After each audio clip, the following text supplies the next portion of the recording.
Let me ask you a question.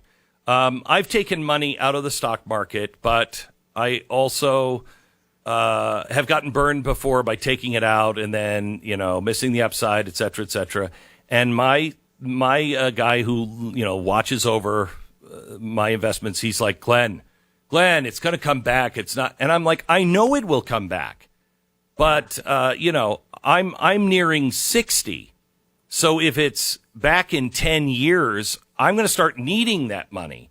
Should you have any money? I took about 50% out. Should you have any money in the market at this point? Have any idea what's coming? Yeah. So, obviously this is not financial advice. And I think that you did the right thing by talking to your financial advisor, because obviously it makes, a difference if you're closer to retirement or if you're somebody who's younger and has the time to wait it out. The reality is we don't know. If I knew and I had this crystal ball, I'd be in a yacht on the Mediterranean and not on your program, as much as I adore you, Glenn. But that's what I would be doing. No, I know. I wouldn't have a program. So the reality is, they show you over long periods of time that the people who take money out of the market tend to miss the biggest up days in the market. In these bear market situations, there are these kind of bull rallies that happen.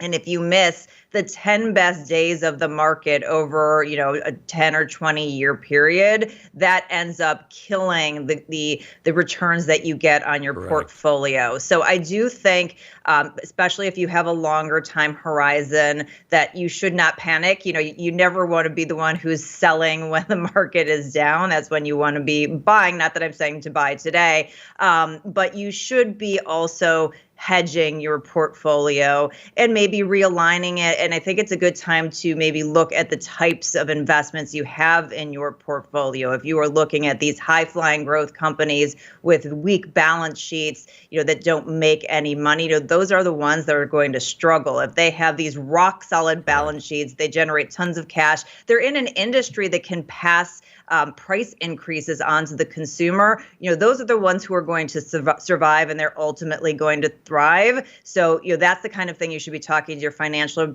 advisor about, is maybe repositioning the portfolio right now. So what's really crazy because of ESG, right now would be the time, if I'm not mistaken, Wall Street. But right now would be the time that you would think you got to get into oil and gas because they're going to make a killing. They'll invest and they'll bring, will start to really boom and they'll make a killing on it.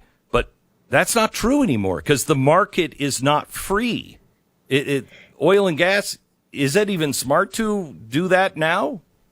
So it depends on your perspective. I'm a follow the money kind of person. And obviously, like you said, the ESG push, the green push, the decarbonization push is so entrenched. That they're going to throw more money at that. And they've been keeping money from these sort of traditional areas of investment. So the question you have to ask yourself, and again, I wish I could tell you the answer. I can only tell you what to think about in terms of the question, is do you think that we're going to see a reversal of course? Because right now, part of the reason that everything is so expensive is because we have had all of this capital being directed away from the industry, and there's severe underinvestment in all types of fossil fuels and traditional energy sources. So the play that you're going to have to go through in your mind is, do you think something is going to change, or, eventually here we get some temporary relief and then the green people continue to march on and, completely kill our dependence on fossil fuels?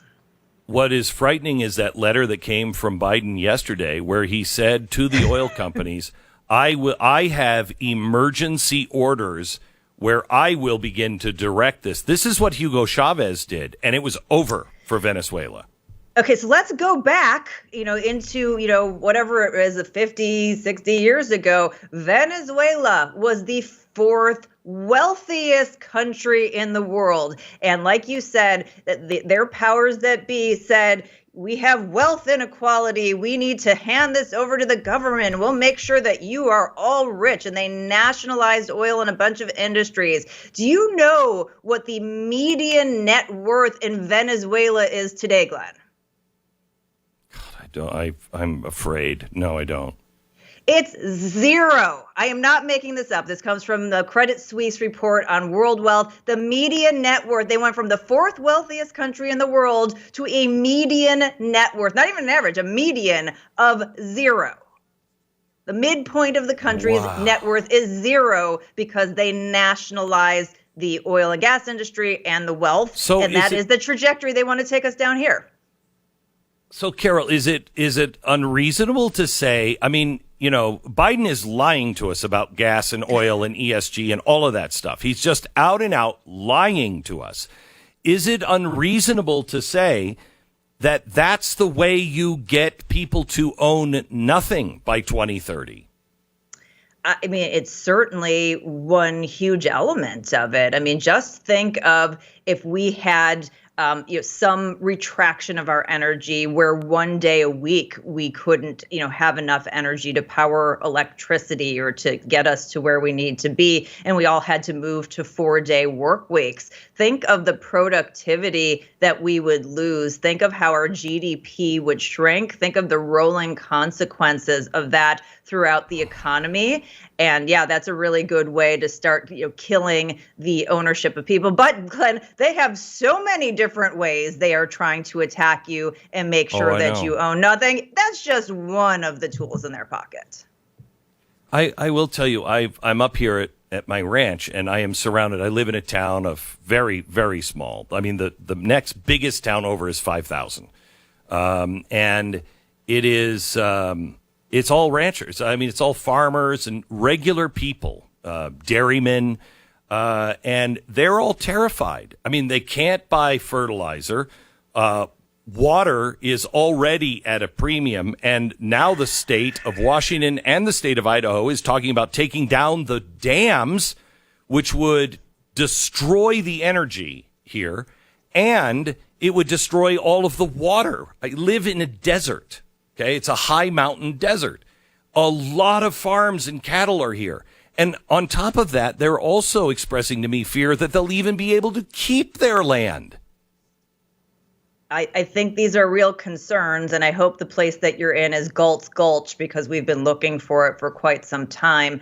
But the reality is that the wealthiest people in the United States, the Bill Gateses, the Harvard hedge fund, they have all been buying up not only land, but water rights. So it's something that we do need to keep a very close eye on because the question is, why do they think this is such a good investment? They're looking for return on their investment. Right. So what do they think is going to happen with the prices that they're making investments in farmland and in water rights? It's an area, it's one of those, I'll call it a dark gray swan because obviously we've talked about it, but really not enough people are focused on it. And, to the extent that, you've got this rationing of water on top of everything else. I mean, I can't even imagine that scenario and the social unrest that comes with that. So we have 30-year mortgage rates. They were last week 5.5%. This week, they're now at 6.28%. And the Fed raised the rates yesterday. What is this going to mean? I do think they came down a little bit intraday, but yeah, it's still very high. This is a very challenging question. And the challenging question is because we have such a supply and demand imbalance in the housing market, again, because of all the idiotic things that the powers that be have done over the past couple of decades. So we have an undersupply of its estimated 4 to 5 plus million houses. And that's what has supported, these high prices in housing. Plus, you have all of these corporate buyers who are flush with cash who are coming in and they are buying up. Talk about, you will own nothing. They are buying up housing, the thing that makes people, gain generational wealth. And they're doing it with all cash, so they don't need a mortgage. And sometimes they're not even looking. They're not even doing an inspection. So they're getting, very, very favorable outcomes. So, yeah, I mean, in terms of what happens with the housing industry, the mortgage rates are going to keep first-time buyers and people who were just, able to afford out of the market even further. They were already hurt because of the inflated asset bubble. Whether that means we'll certainly see some cooling off. I don't think we're going to see like a 2008, 2009 type implosion because we just don't have enough houses. And I don't think right now people are over leveraged. So over 1 in 5 Canadians expect rising interest rates to have significant negative impact. 1 in 4 say that they will be forced to sell their home if interest rates are increasing any further. So it's not as bad as I thought it was. 1 in 4. Is Canada different than we are? Do they don't have a shortage of homes? So Canada has a massive shortage of homes. They have a very different scenario than we have here because they have even more foreign investment that has come in, particularly from China, on a even lower supply of homes. So there's a great chart, and I was trying to find it during the break, and I'm gonna have to circle back on that one, but I'll put it back into my Twitter stream. But there is this incredible chart that shows the median income for Canada versus home value versus the U.S.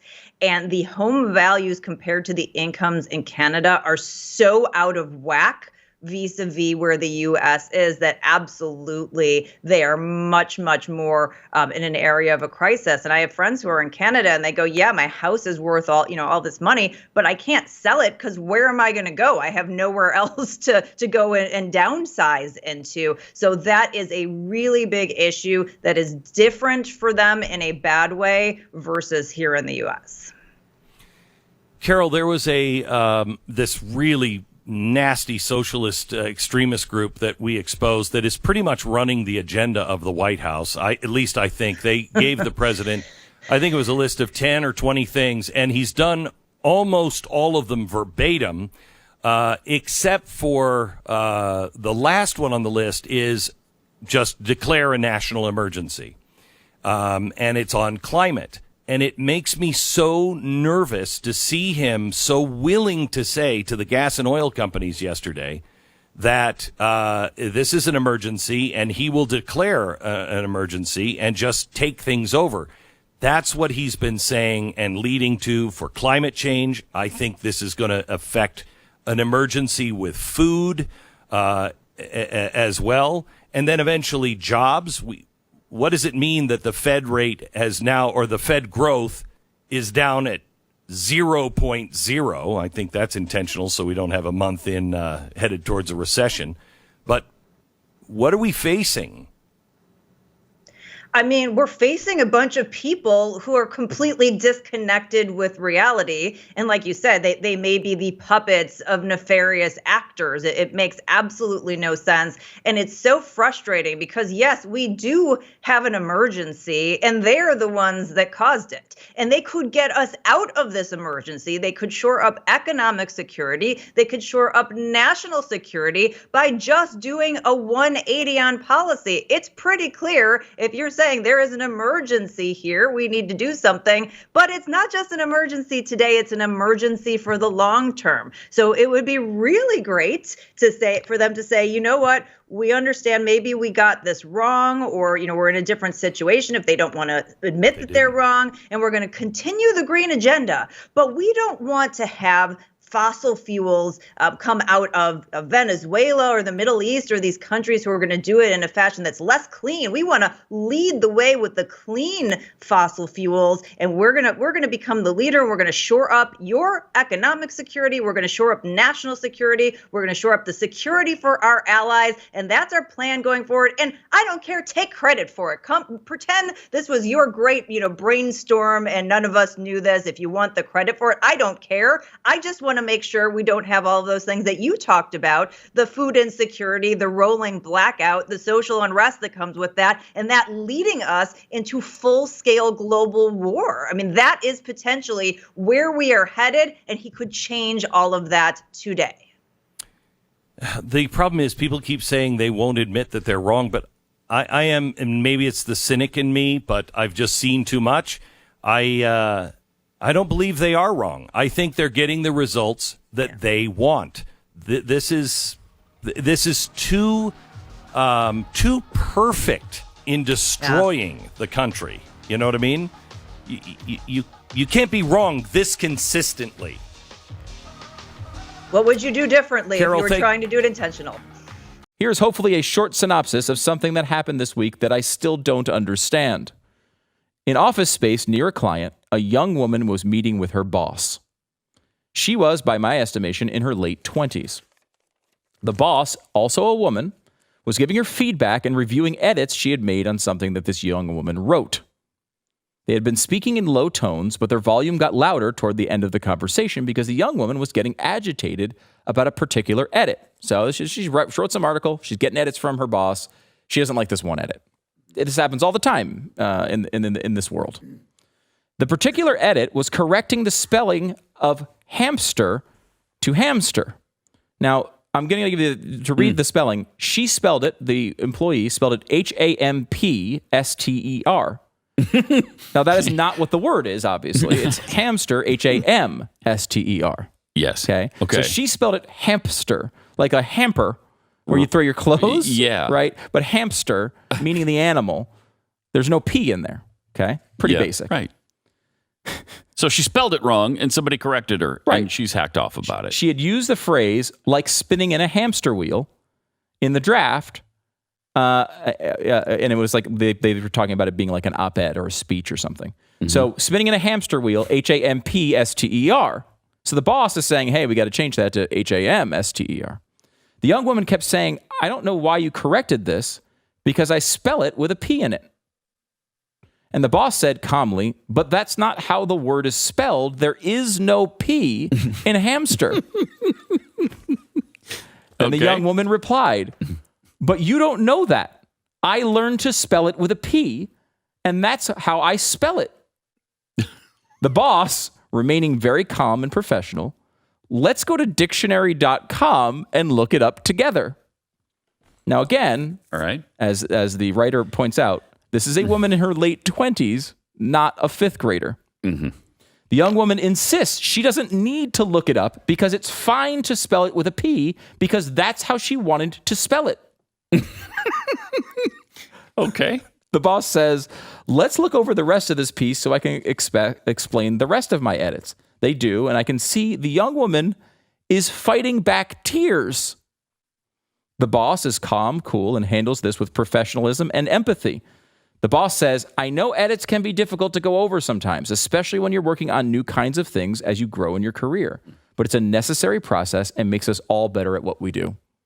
Can't handle it better than that, right? You can't handle this craziness better than that. Yeah. The boss gets up from the table and goes to her office, and the young woman can barely hold it together.